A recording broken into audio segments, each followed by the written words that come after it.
I'm Carrie Peterson. Welcome to this masterclass. Today in Maltese Groom, what we're going to teach you is how do you groom a dog that is in full coat like this. Either the dog has come to you and is a retired show champion, or maybe you thought you wanted to have a dog in full coat, but it's just so hot. It's so hard to maintain that you've decided you just want to cut the dog down. You know, where do you begin? How do you take all that hair and cut it down into a very simple pet cut that's easy for you to maintain? The dog is cooler. Your grooming time is cut in half, if not to a third, and it just makes things a lot easier. Today I'm going to teach you how to groom a dog from a long coat into a short, easy pet cut. I'm going to tell you what tools to use and how to do it step by step, so stay tuned. Okay, the first thing I'm going to do is tell you a little bit about me. My name is Carrie Peterson, and this is my dog Maybelline, and this is the goal of this masterclass, is to teach you how to take your dog from this to this. So they're both Maybelline, obviously. She was in a full coat, I groomed her, and then she looked like this. So at the end of the tutorial, your dog should look like this if you do the steps that I tell you in the tutorial and use the tools that I recommend. So let's get started. First of all, what tools are you going to need? First thing you're going to want to do is you're going to want to groom your dog in the sink or in the bathtub and try to get it ready. A lot of times people say, how do I keep the dog from jumping out of the sink? It keeps moving around. This is actually a suction cup that you can put in the side of your sink, and then you're going to put a leash on here, and not only are you keeping the dog safe from jumping out of the sink and getting hurt, but you're also helping them to stay in one place so that you can groom them appropriately. All the things that I mentioned in this video I'm going to put in the links below so you can go purchase them, okay? The next thing you're going to need is you're going to need some simple grooming shears. You know, just some simple shears that you can use to trim the coat shorter, trim the bottoms of the feet, and things like that. The size blade I'm using is a 5F, and 5FC is what Andes Clippers calls it, Andes Clippers, but you can also get it for Oster. This is the clipper I'm using in the video. This is a 2-speed Andes clipper. And this is the Oster version that I'm using. So you can't interchange. If you have an Oster clipper, you can use Andes and vice versa. But this is a 5F blade that I'm using in the video. So let's get started. So this is Maybelline. She was in the full coat, as you saw in the picture. And honestly, I love her in a full coat. But truthfully, this is a lot easier. This is me with Maybelline in a short pet cut. This is my girl Isabella. She's passed away now. But if you can imagine, if you had the dog in full coat, when they're walking through the leaves, they're walking through the grass, they're going for walks with you on the sidewalk and on the street, it's a lot to maintain. Their feet get dirty. You know, grooming them takes a lot of time. Perhaps they mat a lot, and so it's a lot easier to keep the dog in a short cut. So what we're going to do is we're going to take the dog from this and we're going to groom them into the short Asian style pet cut that I showed you. The first thing I want to emphasize is you want to make sure the coat is completely clean. Clean as can be. You want to wash the coat, condition the coat, brush the coat, blow dry the coat, you know, put some leave-in conditioner on it to make sure that there's no mats in the coat. The reason being, when you have mats, number one, if the mats are up against the skin, it's not only unsafe and unhealthy because it stops the coat from the skin having circulation, but it's also difficult to cut. And a lot of times people will say, you know, why don't you demat the coat first? Well, sometimes the coat is really, really dirty and it's hard to get the mats out. So I recommend washing the dog, brushing the dog out. When you've got all the mats out, all the remainder of the mats are combed out, the coat is ready for cutting.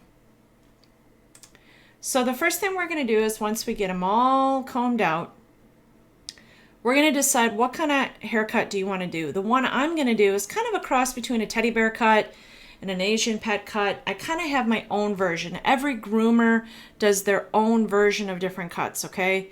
I personally like a combination of both.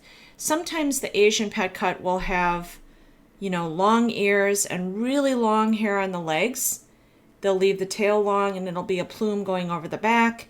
The one that I do in this particular haircut, and you can always change it. You can always leave it longer on the legs and trim it more later. Sometimes when you're taking a dog from a very long cut like this, it's not only stressful and sad sometimes because you've worked so hard to grow it, but maybe you want to have the flow of the hair, but you don't want it on the whole body. And that's why some people will leave the leg hair slightly long or completely long to the floor and just trim the body, the chest, and leave the hair on the legs long, the ears long, and go from there. So in this video, I'm preparing her. I've got her all combed out. I put her hair up in a top knot so that it's out of the way. We don't want that hanging in her eyes, and it also helps you to separate the coat so you know what you're cutting and what you're not. Now you could use hair clips at this point to, pin the ear hair forward, things like that. But what I'm going to do is I'm going to start cutting the neck. This is an Andis Clipper 2-speed. This is a 5F blade, and I'm going to trim underneath the jawline, down the front of the neck. I've got her in her grooming noose, which, let me open the window here so I can show you guys which grooming noose we're looking at. Okay, here it is right here. So I want to talk a minute about this. Grooming leash. The grooming restraint that you want to use is one that is thicker because you want to protect the trachea of the dog. If you use a really skinny one and they pull down, you don't want to have collapsed trachea. If you have a collapsed trachea dog, it is imperative that you do not put this around their neck, okay? You can put it behind the shoulder blades and they still won't be able to lay down, and you can put it underneath the belly. But this is a 5/8 inch wide leash. It is not the 3/8 inch that most people use. If you're taking your dog to the groomer, make sure they know that your dog has collapsed trachea, because it can be very, very dangerous to have a trachea completely collapse from using a grooming restraint. So I'm going to groom the neck, come down across the chest, and I'm going to remove all this hair. Now you can pin the ear hair up so that it's out of your way. And you can see I'm going to do that whole section. Then I'm going to go between the front legs and I'm going to go in an upward motion because the hair typically grows that way. Then I'm going to start going down over the shoulder blades and I'm going to go behind the front leg down to the belly area.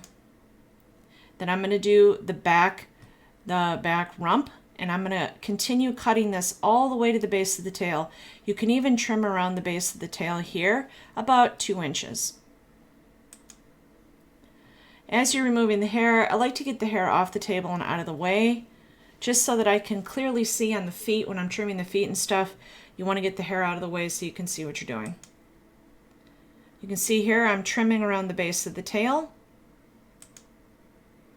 Then I'm going to bring the clipper down and I'm going to go behind the legs. So I'm going to go about right here, about level with the rib cage. And I'm going to go down underneath on the belly. Be careful not to clip the hair right here going, so don't go underneath the belly and go straight back, because you'll catch the skin in front of their thigh. You want to come down this direction over the thigh on the outside of the leg. You want to go straight down here, then come from this direction and go straight down this way.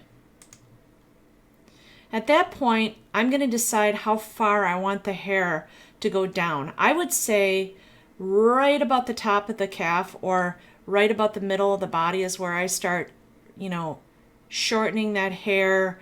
This is all very short with the 5F. Then right here, I'm going to start blending this area with the scissors. Now you can use blending shears. In this particular grooming session, I did not have blending shears at the time. I would highly recommend you get some pet scissors that are grooming shears, just single tooth blending shears. You can use double-sided or single-sided. It doesn't matter. And I'm just, as you can see, I'm just doing at this point, I'm just doing the torso. I've done a little bit of the chest, but I'm gonna have to go back in and keep blending and blending. Now I've got her in this leash here so that she can't sit down because I have to do the front of the dog. So I did the back, now I'm switching it, putting it behind her rib cage, and I'm gonna do the front of the dog. So at this point, I've got most of her hair in the midsection removed. I've done the top of the back, the rib cages, probably down the back of the neck from what I can tell. And at that point, I'm gonna start working on the front here. So at this point, I'm going to separate the hair. So what you're looking at here is directly behind the ear is where I'm gonna have the leash. And that's where I'm gonna divide the hair, okay? We still want hair on the top of the ears and on the ear itself, but I'm gonna trim underneath the ears and the whole neck area all the way down across the chest. So I'm separating the hair here that I don't wanna cut. You can see I've divided the hair. You can put this hair up into a ponytail if you want, or you can just separate it and hold your hand to keep it separate. I'm gonna keep trimming, and this particular cut, this is where the decision is made. Do you want the legs to be in maybe 2-inch length, or do you want the leg hair to be all the way to the floor like it was? Some people prefer to keep the flow of the hair, so you would just keep it straight across here. All this would stay the same. You would just be trimming the paw pads. But if you want to put her in just a typical puppy cut, this is when I'm going to take most of the hair off here, and then I'm going to come back with scissors and I'm going to blend this area. Doing the neck now, I'm going down between the front of the legs, doing the neck area, again using this same size blade. I'm using the blade here similar to scissors. I'm just holding the hair, using it to take off some of the majority of the hair. You always want to make sure at this point your clipper blade is not too hot. If you have more than one, swap them out. Make sure that you spray it with some cool spray. Oster has a spray that you can spray in the blade to keep it cool. Otherwise, give your dog a break, let the blade, take the blade off, let it cool. I've heard that if you set it on marble, it'll cool quicker, so you can do that. At this point, she's about halfway done. And I'm gonna brush the legs out again to make sure all the loose hair is removed so I get a good look at what I'm dealing with and what I have left to do. Still have a lot of hair to cut here.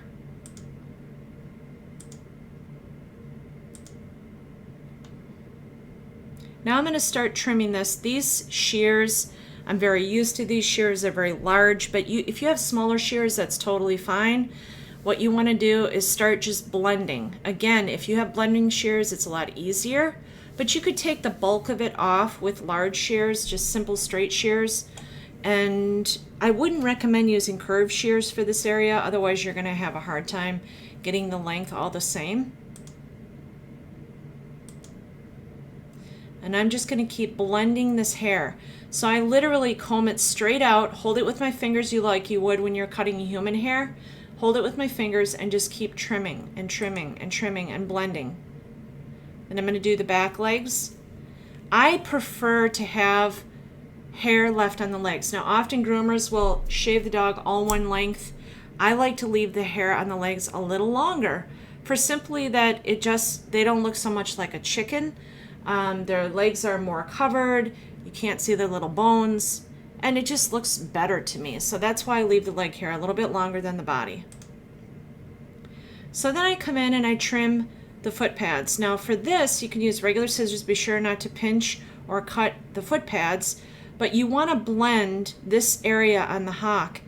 You know, blend this and then trim all the hair off the foot pad. You want to be able to see the foot pad clearly. You can use a clipper called a peanut clipper. I will also put it in the link below. And you want to make sure that's all cleaned up nice and make sure this hair is blended well. You can see that I've trimmed that hair nicely there. Now I'm going to start working on her face. Now the face is a personal preference. I like to in this particular video, I trim underneath her eyes with the 5F blade, and I come straight down here and I trim all of this in front of the ear. So I pin the ears up, and I'm going to trim all this hair on the cheekbone down across the neck, down across the chest. So the only thing that's going to be left is the ear hair itself, the top knot for the hair for a top knot. Everything behind this top knot on the back of the head is cut off with the 5F blade. Now I'm trimming the sides of the face. Then I'm going to go back, and after this has its shape, directly in the corner of the eye, this section right here is going to all be cut with the 5F blade. But right now what I'm doing is giving that cute round shape on the front of the face. Then I go in and I cut this. At this point, you could leave it that way. You could leave it in a puppy cut so that she has a nice teddy bear looking face. Looks like a puppy that's maybe 3-4 months old. But I'm going to go ahead and I pin the hair up, then I go back in with the clippers and I trim the sides of the face. Still trimming some of the feet. At this point, she looks like maybe a 12 to 15 week old puppy. Again, I'm blending on the face. At this point, you could, if you wanted to trim the corners of the eyes, you can, but she doesn't have a tear stain problem, so I went ahead and left it. Comb the ears out. Then I start doing the cheekbones. I take the 5F blade, I hold her up, and at this point, if the dog is scared of having the clipper so close to its ears, you could do this scissor cutting, but you have to have the dog sitting very still. She's just very used to the sound of the clippers, so she's not scared of it. So you want to trim in front of the ear all the way to straight down from the corner of the eye. Trimming her neck again. Now I'm trimming her cheekbones. Trimming underneath the ears. The back of her thighs. And then you're going to decide how much top knot do you want to leave? What length do you want the top knot? I like to leave just a little bit of length so that when I put the top knot in, it leaves kind of like a waterfall on the top of her head.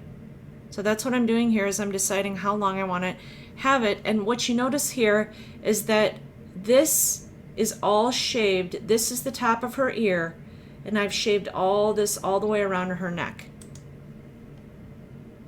Trimming the hair in front of the ears. Of course, you got to trim, that area so that it looks well balanced. Now, this is the shape that I like. And of course, it looks really refined and cute because I've gotten rid of all the bulk of the hair here, which accentuates these really long, beautiful ears. And then I gave her a plume of hair on top of her head. Some people like to trim this shorter on the top of the head. I wanted to leave a little bit of length. I was used to having her top knot in and be able to put bows in and things like that. So that's a personal preference. And then you can see I left her ear hair quite long. Trimming up a little bit behind the ears again. Now you can clearly see I had trimmed this hair over here very short. This part I like to leave about 1 inch long. The tail, you want to make sure you trim the tail to the length that you want. Trim the back underneath the tail. You can trim this area.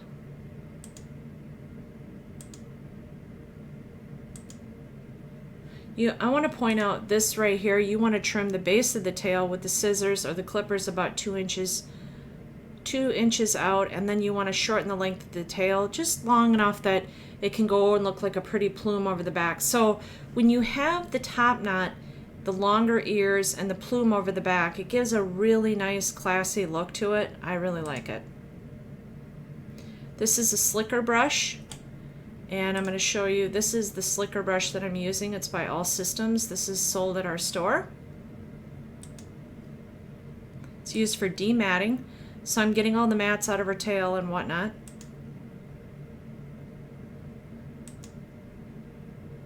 Making sure that, because even when you cut them down, you think you have all the mats out, but oftentimes when you cut the hair off, you start seeing little mats behind the shoulder or mats in the front of the leg. they become more apparent because you can see them and feel them better. So what I like to do is go through with the dematting brush and then clean it up some more with the scissors. As you can see, I'm just holding her leg out. I comb the hair straight back, straight forward, and I just keep blending. It's a lot of blending with the scissors. And this is what you end up coming up with. Now what's nice about this cut is it's not only cute, it's practical. So if you like to put little t-shirts on them, you don't have to worry about matting. It's cooler for the dog. And you still have a really beautiful look to the dog. You know, they still have some hair on their legs. They still have a beautiful plume over their back. And they don't have a Chihuahua look. They have a Maltese look. So this is kind of a cross, like I said, between a puppy cut and an Asian pet cut. A lot of times Asian pet cuts will have this a lot shorter on the top here. They barely have any kind of top knot. They keep it very, very short. And you'll see they usually have a clip here holding the hair. But this is my version of an Asian pet cut. I hope that you've enjoyed this. I really enjoy it because what's not to enjoy? Isn't this just absolutely precious? So I hope that you've enjoyed this masterclass of how to do the Asian pet cut. I'm going to include the links below in a printout that you can order the supplies that you need to accomplish this cut at home. Thanks for watching.